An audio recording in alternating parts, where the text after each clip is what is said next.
That's why I'm speaking to you today. The incumbent president is incapable of telling us the truth, incapable of facing the facts, and incapable of healing.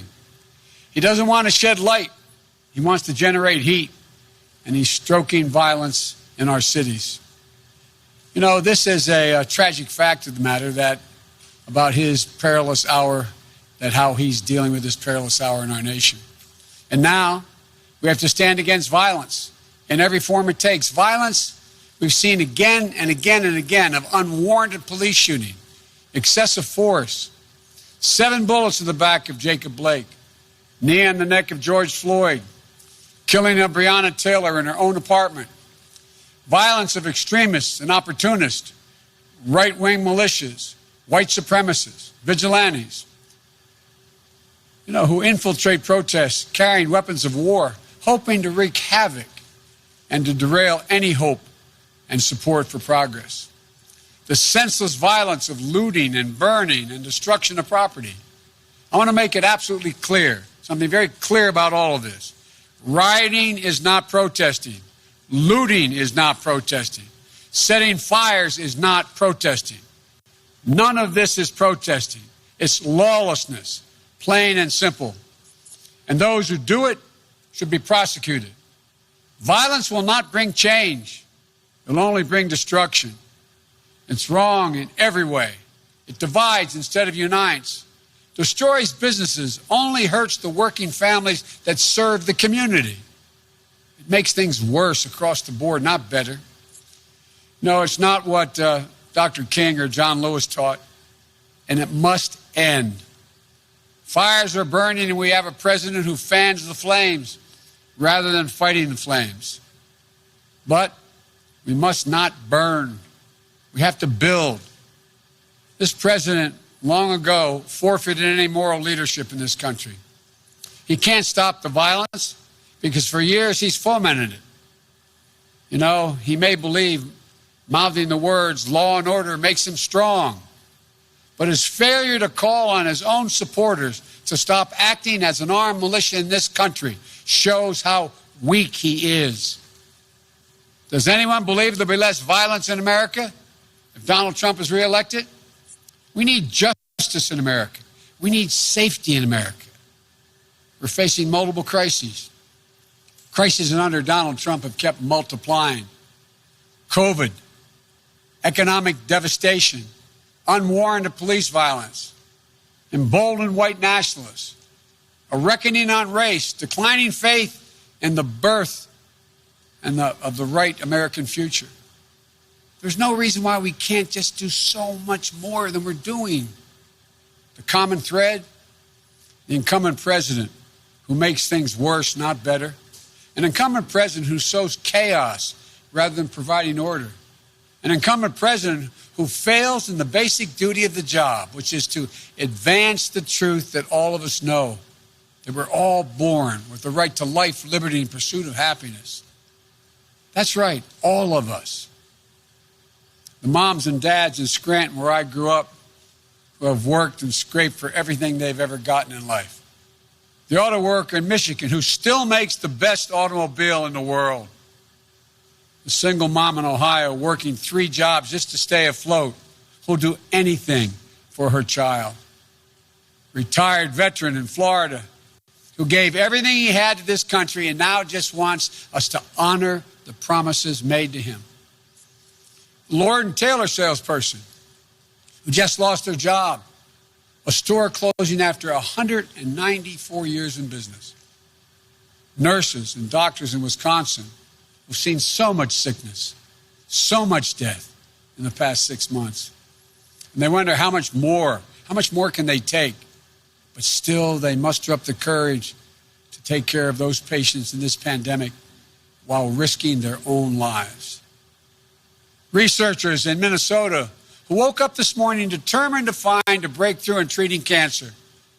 And will do the same thing tomorrow and the day after and the day after because she'll never give up.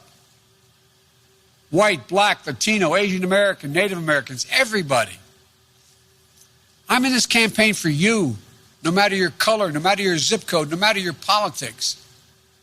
When I think of the presidency, I don't think about myself.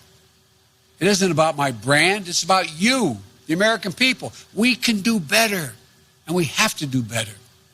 And I promise you this, we will do better. You know, the road back begins now in this campaign. You know me. You know my heart. You know my story, my family story. Ask yourself, do I look like a radical socialist with a soft spot for rioters? Really?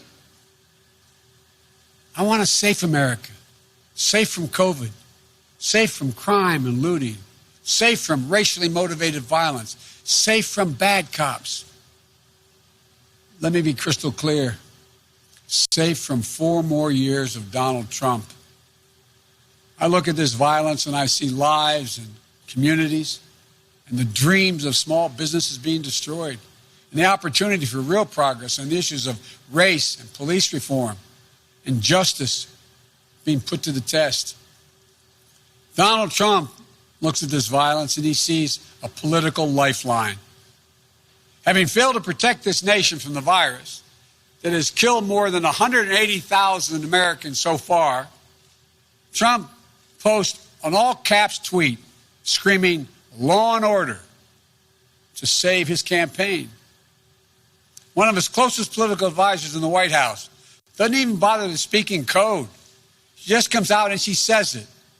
Quote, the more chaos, violence, the better it is for Trump's reelection.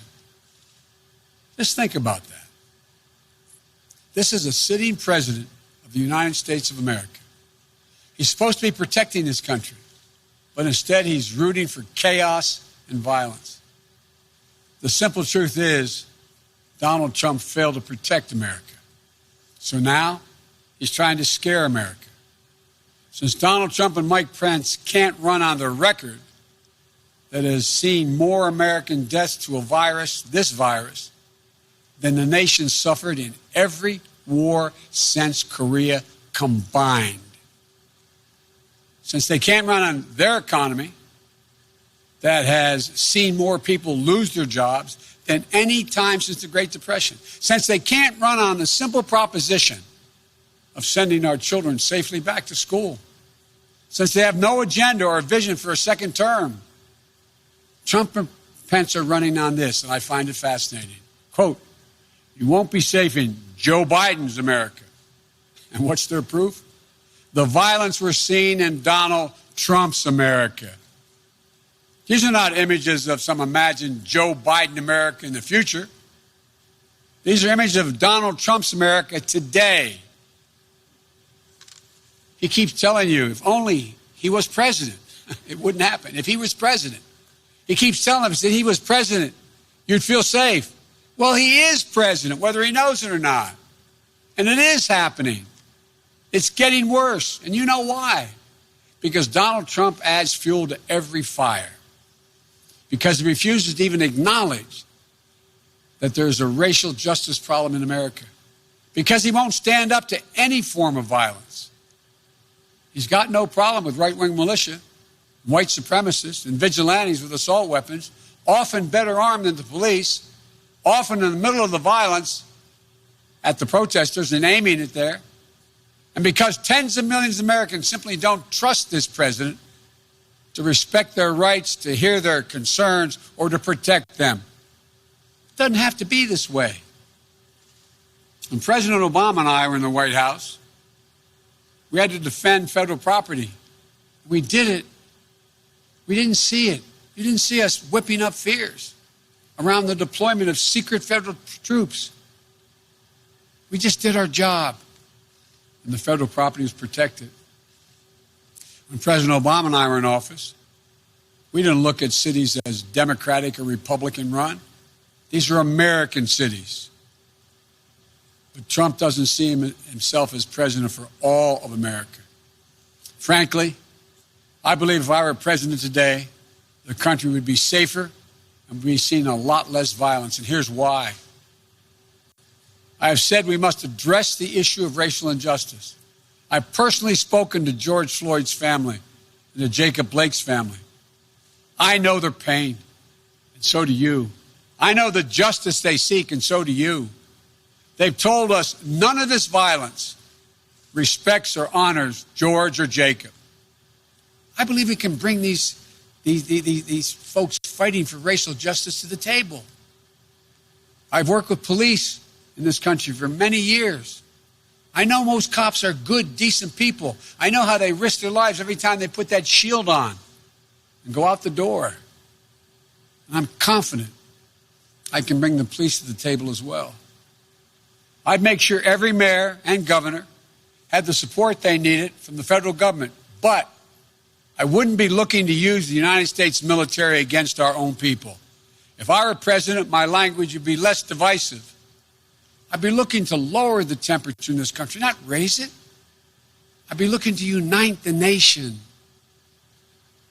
But look, if Donald Trump wants to ask the question, who will keep you safer as president?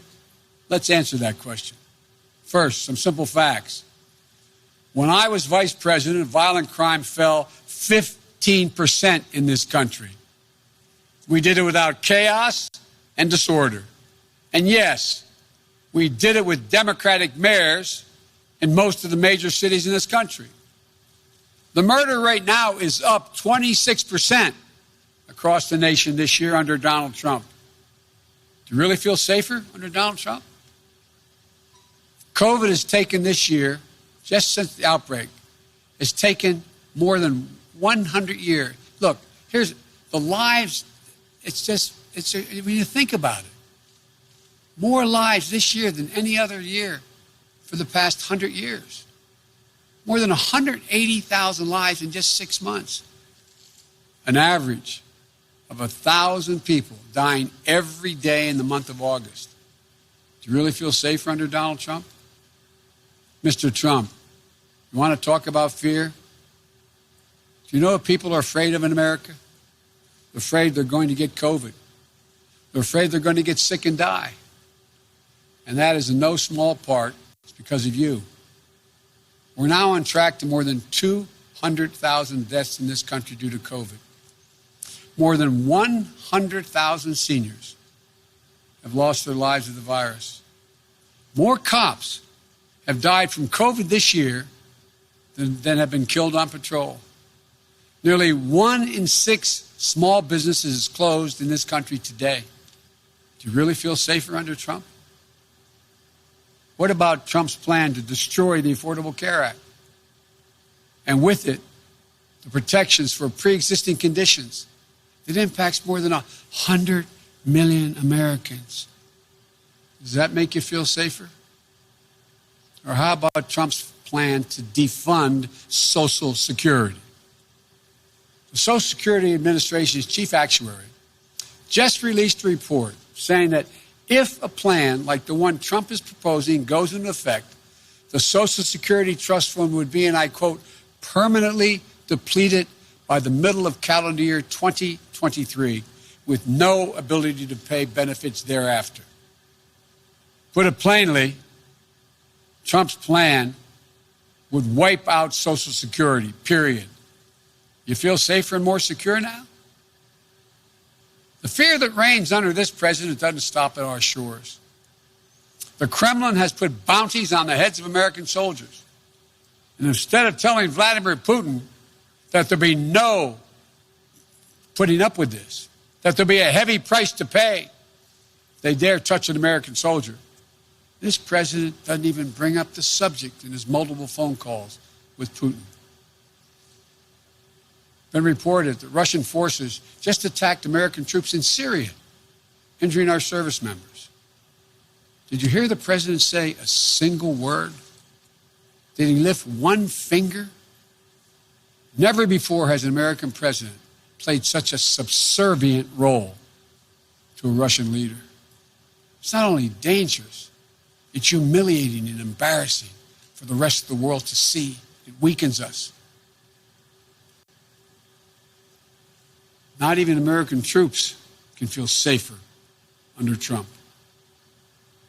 Donald Trump's role as a bystander in his own presidency extends to the economic plan and pain. The plan he doesn't have and the pain being felt by millions of Americans. He said this week, and I quote, "You better vote for me or you're going to have the greatest depression you've ever seen." Does he not understand and see the tens of millions of people who've had to file for unemployment this year so far? The people who won't be able to make next month's rent payment? The people who lost wages while the cost of groceries have gone up dramatically?